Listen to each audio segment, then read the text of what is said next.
Oh god. Everything's going down. Everything's dying. Freaking monsters and stuff all around. Crap. Shh. You heard that? Oh, crap. Listen. Oh shit. This ain't good. It came in.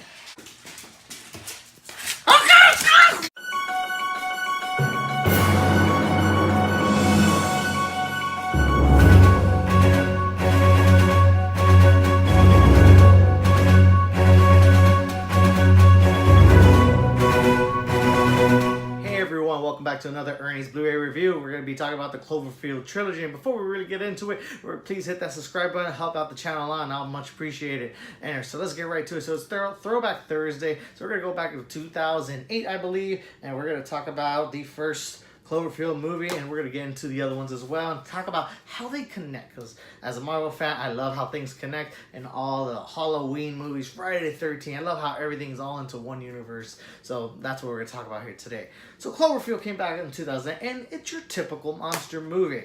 Now, I watched the movie as 2008, so I was after high school. I was the first year of college.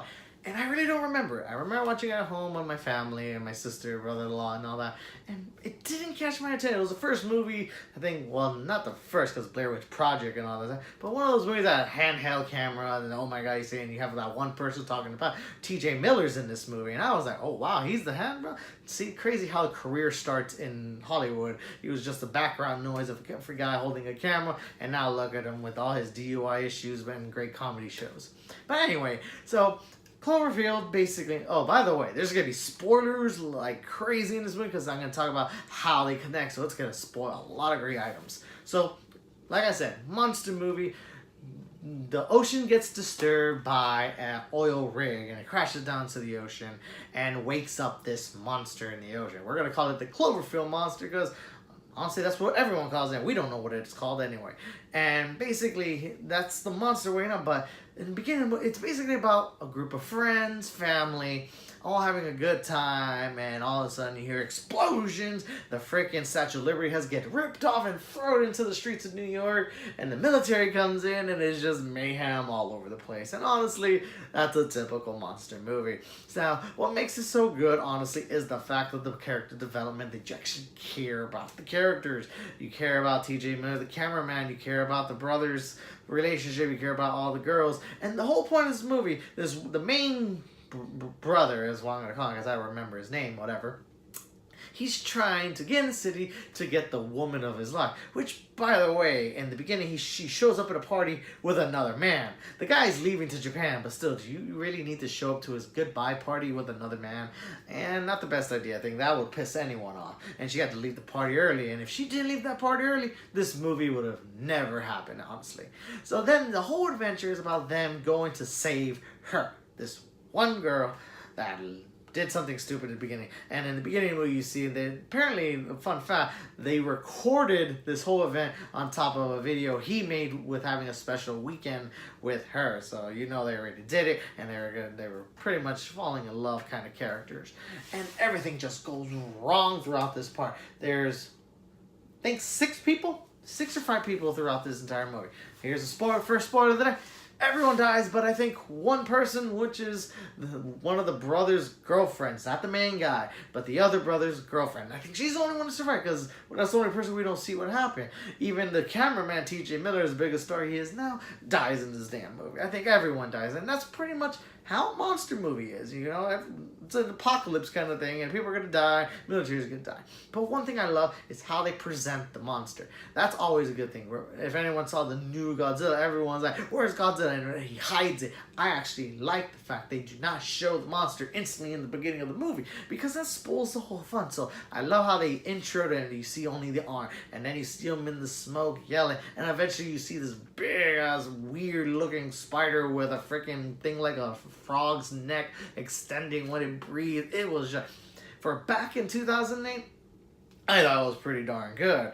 And then it's just a lot of action, a lot of entertainment. There's 2 types of monsters. There's the big one, and he's letting out little monsters, which is what my dog was representing in the intro here. A freaking little monster. And those little critters are bad, man. Oh my god. If that sucker bites you, you're done.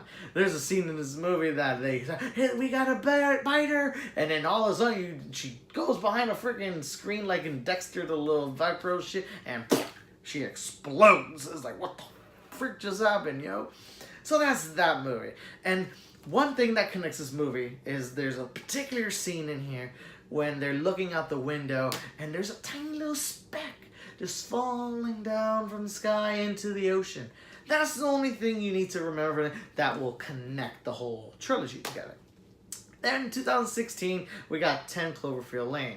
Now, honestly, never saw this movie ever until I bought this little pack here, 4K.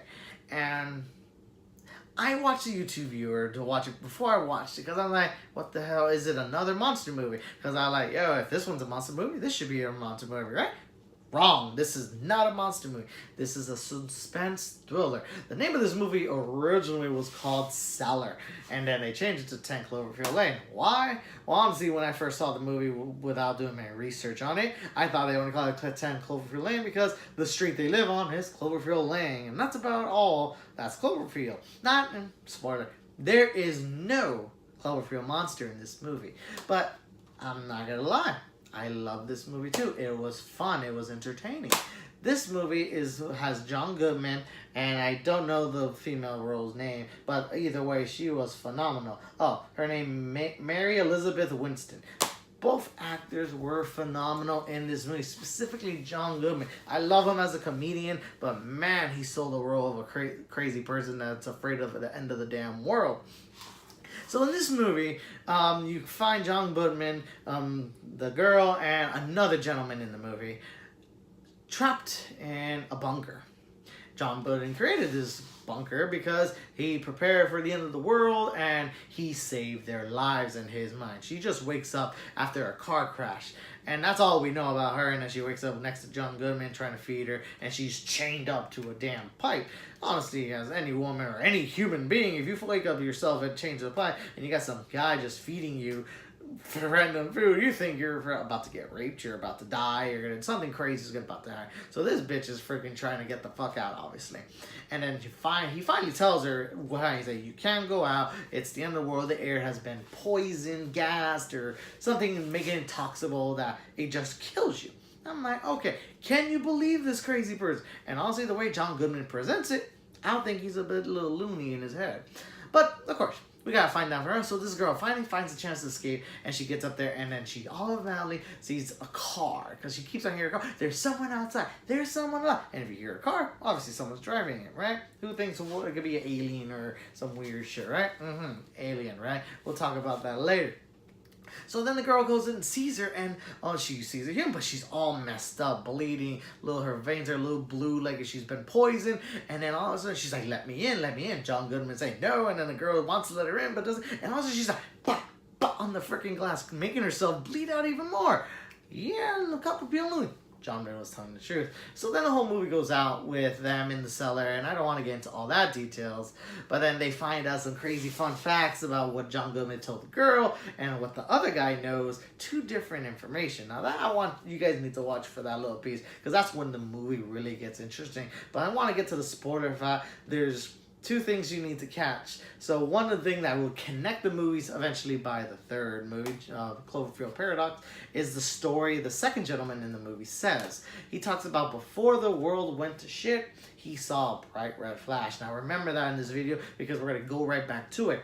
And then what makes him weird, like if you were to watch both of these movies, they're two different movies. Like, they have nothing combined. Because even the monster, a.k.a. it's not a monster. In this one, it's an alien that looks nothing like this.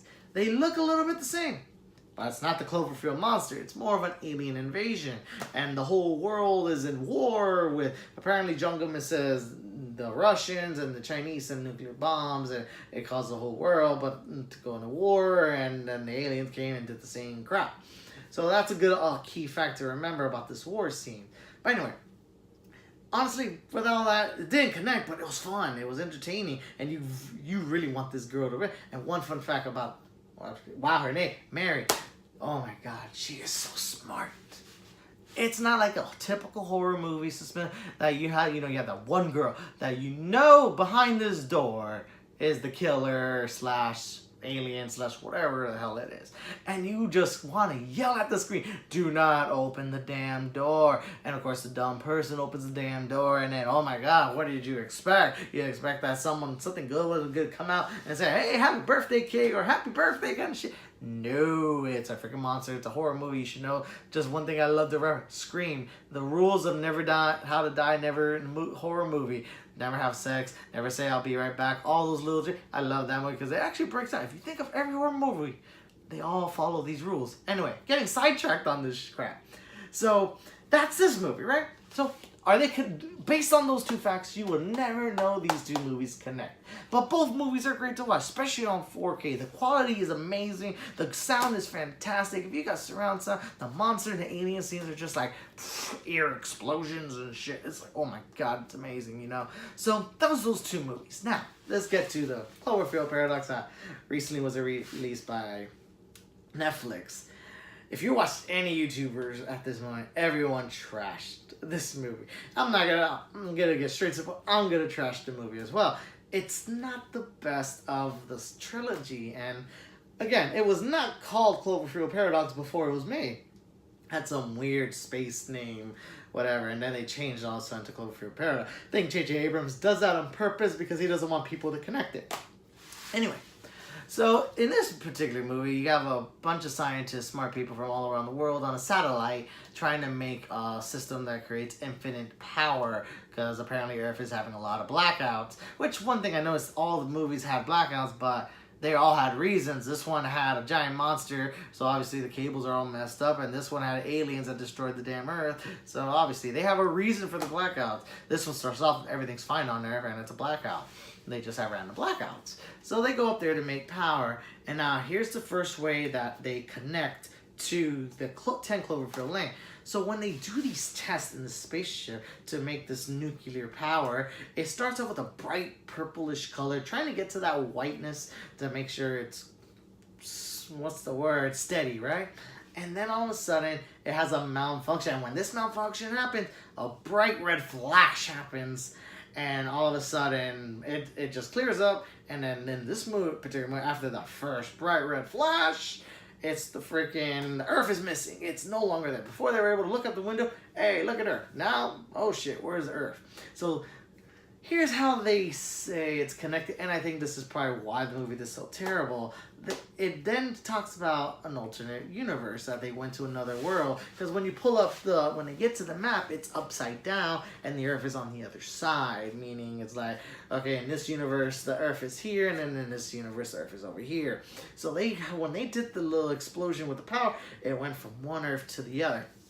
Meaning, these two are two different Earths. Meaning, Cloverfield is an event that happens on both, and it's something that's caused by apparently this movie, and that's one thing it did very darn well. It clearly shows the reason all these movies are happening is because of this damn freaking satellite thing they're trying to make infinite power. So when they go to this other universe, everything on the ship just goes haywire. A freaking woman just appears out of nowhere behind the wall. A freaking other guy, they had pet worms in his spaceship crap, and when the paradox thing happened, it was inside him and spilling guts. Again, so many spoilers are gonna come out. Another one, freaking the guy's arm gets through the wall, and this is in the trailer, so it's not that. And then the hand gets loose, and the hand still moves. But the thing is, the hand knows a lot of the things that are on that Earth.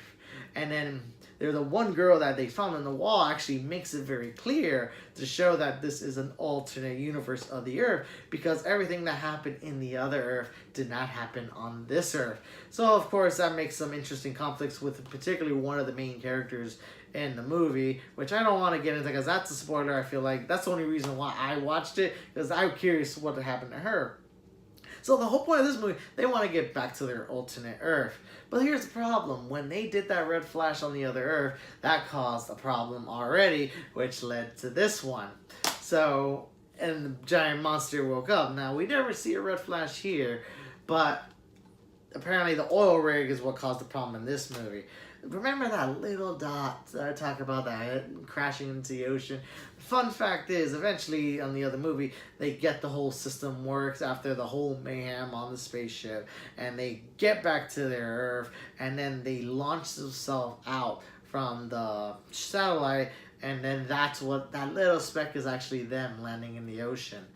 And then from there, you knew this movie was connected more than ever to the Paradox movie because you actually see the Cloverfield monster, and that's what's epic about the movie. And the only thing is, that monster was 10 times bigger from this movie because you literally see the monster come out of the clouds, meaning he's a lot taller than the skyscrapers in New York City at the time when that movie was made, right?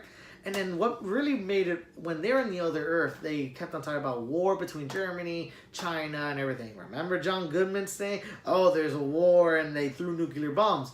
That's where he got it from. So when they went to the second Earth, that was technically 10 Cloverfield Lane. And when they went, the original Earth they're in is the original Cloverfield. And that's pretty much, I gotta talk about Paradox. It's an okay movie, don't get me wrong. I like how movies connect. I'm very interested in how everything connects in the world. So that's probably what made me watch I Stood Awake. And it had pretty decent, I'm not gonna say the best special effect. I think these two movies had way better effects than all the other ones.